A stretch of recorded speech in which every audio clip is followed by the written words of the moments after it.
Reproduction in reptiles के अंदर हम रेप्टाइल्स की कुछ ऐसी फैमिलीज़ को भी स्टडी करेंगे जिनमें मेल्स बिल्कुल एब्सेंट हैं और फीमेल्स ही पार्थिनोजेनेसिस के ज़रिए रिप्रोड्यूस करती हैं।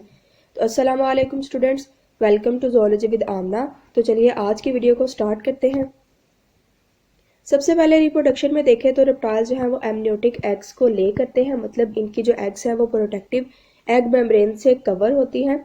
लेकिन इसका मतलब ये नहीं कि एमनियोटिक एग्स जो हैं वो वाटर से बिल्कुल इंडिपेंडेंट है।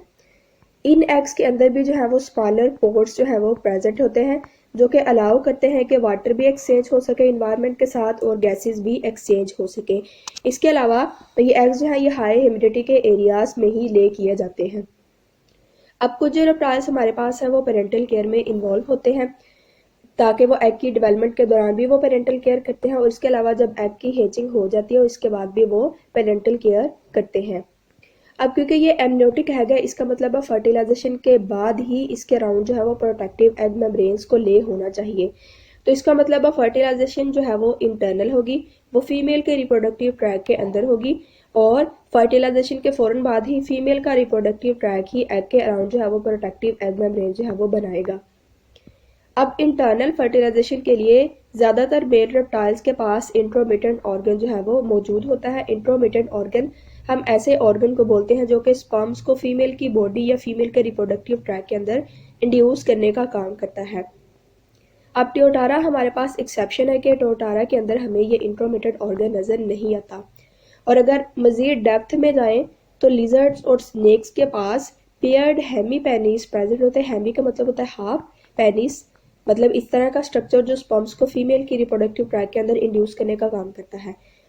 तो यानी लिजर्ड्स और स्नेक्स के अंदर पेनिस तो है लेकिन वो कंप्लीट फॉर्म में नहीं है, जिसकी वजह से हम इसको हेमी पेनिस का नाम दे रहे हैं। और ये एक पेयर है पूरा जो कि इनकी बेस ऑफ द टेल पे नजर आएगा और जो कि इरेक्ट किया जा सकता है। जैसे कि हम अगर एक फिंगर को देखें, ग्लव की फिंगर को, तो जैसे ग्लव की फिंगर को इनसाइड आउट हम टर्न कर सकते हैं, इसी तरह इनके जो हेमी पेनिस है उसको इनसाइड आउट जो है वो टर्न किया जा सकता है जब इन्होंने कॉपुलेशन करनी हो। तो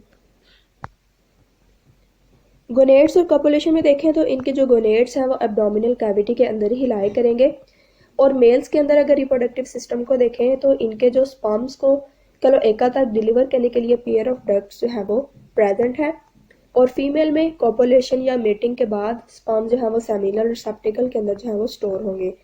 अब सेमिनल वेजिकल, सेमिनल रिसेप्टिकल ये दोनों तकरीबन एक ही तरह के स्ट्रक्चर हैं और दोनों का फंक्शन सेम है कि स्पर्म्स को स्टोर करना। लेकिन सेमिनल रिसेप्टिकल ये मेल रिप्रोडक्टिव पार्ट है एक, और सेमिनल रिसेप्टिकल ये फीमेल रिप्रोडक्टिव पार्ट है एक। रिप्रोडक्टिव सिस्टम का मतलब कि एक पार्ट है। अब यहाँ पे इंटरेस्टिंग बात यह है कि जो फीमेल है वो सेमिनल रिसेप्टिकल के अंदर स्पर्म्स को 4 to 6 ईयर्स तक जो है वो स्टोर रख सकती है, इतने ज़्यादा टाइम स्पेंड के लिए। टर्टल्स में देखें तो कुछ टर्टल्स में 4 ईयर्स तक स्पर्म जो है वो स्टोर रह सकते हैं और कुछ स्नेक्स के केस में 6 ईयर्स तक जो है वो स्पर्म स्टोर रह सकते हैं। तो अगर हम बाकी एरियाज में देखें जैसा कि कॉपुलेशन जो है वो हो सकता है कि फाल में हो, मतलब विंटर में हो, जब इंडिविजुअल जो है वो हाइबरनेक्यूला में कॉन्ग्रीगेट करें यानी हाइबरनेक्यूला की फॉर्मेशन करें विंटर को स्पेंड करने के लिए, तो वहाँ पे इंडिविजुअल्स के दरमियान कॉपुलेशन हो सकती है। और कॉपुलेशन होने के बाद स्पर्म्स फीमेल के सेमिनल रिसेप्टिकल के अंदर स्टोर होंगे और फर्टिलाइजेशन और डेवलपमेंट जो है वो स्प्रिंग के अंदर हो सकती है, मतलब इतने से टाइम के लिए भी स्पर्म जो है वो स्टोर रह सकते हैं। अब फर्टिलाइजेशन जो है वो अपर रीजन ऑफ द ओविडक्ट के अंदर होगी और ये ओविडक्ट कहाँ पे प्रेजेंट है, ये ओवरी से क्लोएका को लीड करती है। अब ओविडक्ट का ही जो ग्लैंडुलर रीजन है वो एगशेल जो है वो सक्रीट करेगा और एग के अंदर जो है वो एल्ब्यूमिन को ऐड करेगा। इस एल्ब्यूमिन के अलावा एग के अंदर जो है वो योग की भी काफ़ी ज़्यादा क्वांटिटी प्रेजेंट होती है ताकि जो डेवलपिंग एम्ब्रियो है उसको फूड प्रोवाइड की जा सके। इनका जो शेल है वो ज़्यादातर टफ होता है लेकिन फिर भी फ्लेक्सिबल होता है। क्रोकोडाइल्स हमारे पास एक्सेप्शन है कि क्रोकोडाइल का जो शेल है वो कैलकेरियस होता है, बिल्कुल ऐसे ही जैसे बर्ड्स का एग हमें नजर आता है। यानी बर्ड्स के एग की जिस तरह की कवरिंग होगी, क्रोकोडाइल के एग की कवरिंग या एग का शेल जो है वो वैसा होगा। बाकी रेप्टाइल्स के अंदर शेल जो है वो टफ और फ्लेक्सिबल नजर आएगा हमें। पार्थिनोजेनेसिस को देखें तो पार्थिनोजेनेसिस 6 फैमिलीज ऑफ लिजर्ड्स में हमें नजर आएगी और एक फैमिली ऑफ स्नेक के अंदर। वैसे हम पार्थेनोजेनेसिस बोलते हैं ऐसे प्रोसेस को जिसमें एग जो है वो फर्टिलाइजेशन के बगैर ही अव्यूम डायरेक्टली इंडिविजुअल के अंदर डेवलप कर जाता है। अब जिन स्पीशीज के अंदर पार्थेनोजेनेसिस होती है, ऑफ कोर्स वहाँ पे जो एग है, अव्यूम है, वो फीमेल ही बनाएगी और फीमेल में ही वो डेवलप करेगा। नेक्स्ट उन फैमिलीज में मेल जो ऑर्गेनिज्म है वो बिल्कुल प्रेजेंट नहीं है। अब इस तरह देखें तो पार्थेनोजेनेसिस हमें पता है, इसमें फिर इसका मतलब जेनेटिक रीशफलिंग तो होगी नहीं, ठीक है, तो कोई चेंजेस नहीं आ सकती। इस लिहाज से देखें तो मे बी कि ये जो है वो बेनिफिशियल नहीं है, लेकिन क्योंकि हमें पता है रिप्टाइल्स के अंदर जो कोल्ड है वो बहुत ज़्यादा, कोल्ड की वजह से डेथ बहुत ज़्यादा कॉमन है, मोर्टेलिटी बहुत कॉमन है, तो इस वजह से इनके लिए पार्थेनोजेनेसिस बेनिफिशियल है इस एस्पेक्ट से, क्योंकि एक ऐसी पॉपुलेशन जिनमें बहुत ज़्यादा मोर्टेलिटी रेट हाई है विंटर के दौरान, वो अपने हैबिटेट को फ़ौरन से रीपॉपुलेट कर सकती है पार्थेनोजेनेसिस के ज़रिए, क्योंकि पार्थेनोजेनेसिस में सारे के सारे इंडिविजुअल्स ही रिप्रोडक्शन करने के काबिल होते हैं। आगे हम कोर्टशिप फंक्शन को देख लें। मतलब कोर्टशिप फंक्शन इस तरह का बिहेवियर जिसमें मेल जो है वो फीमेल को सीक आउट करता है। तो कोर्टशिप फंक्शन जो है वो सेक्सुअल रिकॉग्निशन में अपना रोल प्ले करता है। इसके अलावा फिजियोलॉजिकल और बिहेवियरल प्रेपरेशन फॉर रिप्रोडक्शन में भी इन्वॉल्व होता है। अब यहाँ पे कोर्टशिप बिहेवियर में हमारे पास आ जाते हैं, जैसे कि मिसाल के तौर पे एक बिहेवियर है हेड बॉबिंग डिस्प्ले, जिसमें हेड को जो है वो बॉब किया जाएगा। मेल जो है वो हेड को बॉब करेंगे, जिसमें इनकी थ्रोट के ऊपर ब्राइट पैचेस ऑफ कलर जो है वो डिस्प्ले होंगे, और इसके अलावा इनलार्ज्ड फोल्ड्स ऑफ स्किन भी ये शो करेंगे फीमेल को अट्रैक्ट करने के लिए। इसके अलावा अगर स्नेक्स में देखें तो स्नेक्स में जो है वो प्राइमरीली टैक्टाइल है, यानी कि टच स्टिमुलस ही मिलता है फीमेल को, जिसमें जो है वो मेल ज़्यादातर स्नेक मेल अपनी बॉडी को फीमेल की बॉडी के अराउंड जो है वो रैप करता है। और लिजर्ड्स और स्नेक्स में हमें सेक्स फेरोमोन्स भी नज़र आते हैं। फेरोमोन्स इस तरह के हार्मोन्स जो एक सेक्स रिलीज करेगा, मेल या फीमेल, और ये दूसरे के बिहेवियर को अफेक्ट करेंगे।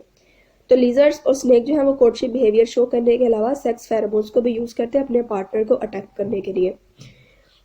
वोकलाइजेशंस ज़्यादातर रेप्टाइल्स तो हमारे पास शो नहीं करते, सिर्फ और सिर्फ क्रोकोडाइल्स में वोकलाइजेशन इंपॉर्टेंट है।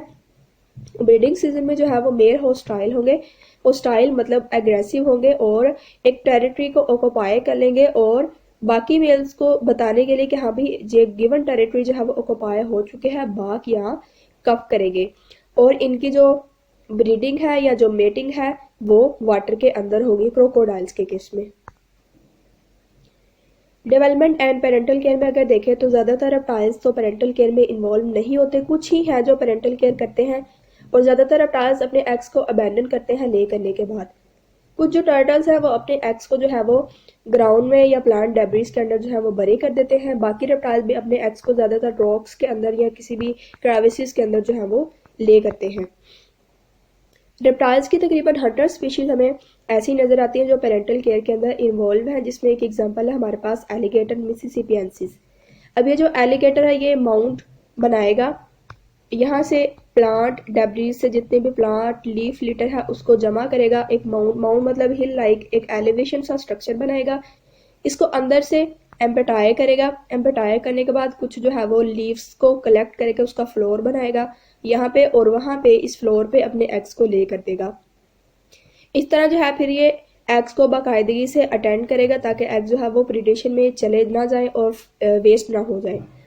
अब यहाँ पे जो टेम्परेचर होगा नेस्ट का वो भी पोस्ट स्टेजिंग इंडिविजुअल के सेक्स पे बहुत ज़्यादा अफेक्ट करेगा, जैसे कि एलिगेटर मिसिसिपिएंसिस के केस में और कुछ लिजर्ड्स के केस में। अगर तो इस नेस्ट के अंदर टेम्परेचर जो है वो 31.5 डिग्री सेल्सियस या इससे बिलो है, तो इससे बिलो होने से क्या होगा कि फीमेल ऑफ स्प्रिंग हमें प्रोड्यूस होती नजर आएगी।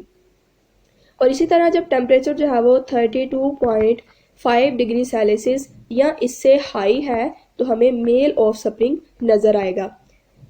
और जब टेम्परेचर जो है वो ना तो 31.5 है और ना ही 32.5 है, बल्कि टेम्परेचर अगर 32 है तो मेल ऑफ स्प्रिंग भी प्रोड्यूस हो सकता है और फीमेल ऑफ स्प्रिंग भी प्रोड्यूस हो सकती है। इस तरह जो है वो टेम्परेचर इनमें बहुत ज़्यादा रोल प्ले करता है आगे पोस्ट स्टेजिंग इंडिविजुअल का सेक्स डिटरमिन करने के लिए। अब जैसे कि हम कह रहे हैं एलिगेटर मिसिसिपिएंसिस पेरेंटल केयर करता है जी, इसने नेस्ट भी बना लिया है, एग्स भी ले कर दिए और एग्स के साथ जो है वो रहता भी है ताकि एग्स प्रीडेशन में ना चले जाए। तो जब जो है वो एग्स हेज कर जाएंगे तो जो ऑफ स्प्रिंग्स प्रोड्यूस होंगे उनकी हाई पिच्ड कॉल्स की वजह से इसको ये रिकॉग्नाइज करेगा कि हाँ भी हैचिंग हो चुकी है। तो इस तरह जो है ये यंग वंस को जो है वो वाटर तक कैरी करेगा और इसके बाद यंग वंस तक 2 ईयर्स तक जो है वो रहेगा। और इन 2 ईयर्स में जो है ऑफकोर्स वो उनकी जो है वो देखभाल ही करेगा, केयर ही करेगा। और जो यंग वंस हैं वो एक तो अपने से जो प्रे को कैप्चर करेंगे छोटे वर्टिब्रेट्स को और इनवर्टिब्रेट्स को उन पे फीड करेंगे, और दूसरा उनकी मदर की फीडिंग से जो भी मटेरियल जो है वो फॉल आउट कर रहा है उस पर वो फीड करेंगे। तो स्टूडेंट्स यदि आज की वीडियो अगर आपका इसमें से कोई क्वेश्चन है, कन्फ्यूजन है, तो आप मुझे कमेंट के अंदर पूछ सकते हैं। अगर आपको वीडियो अच्छी लगी थी मजीद इन्फॉर्मेटिव वीडियोज़ के लिए चैनल को सब्सक्राइब करें। नेक्स्ट वीडियो तक के लिए अल्लाह हाफिज़।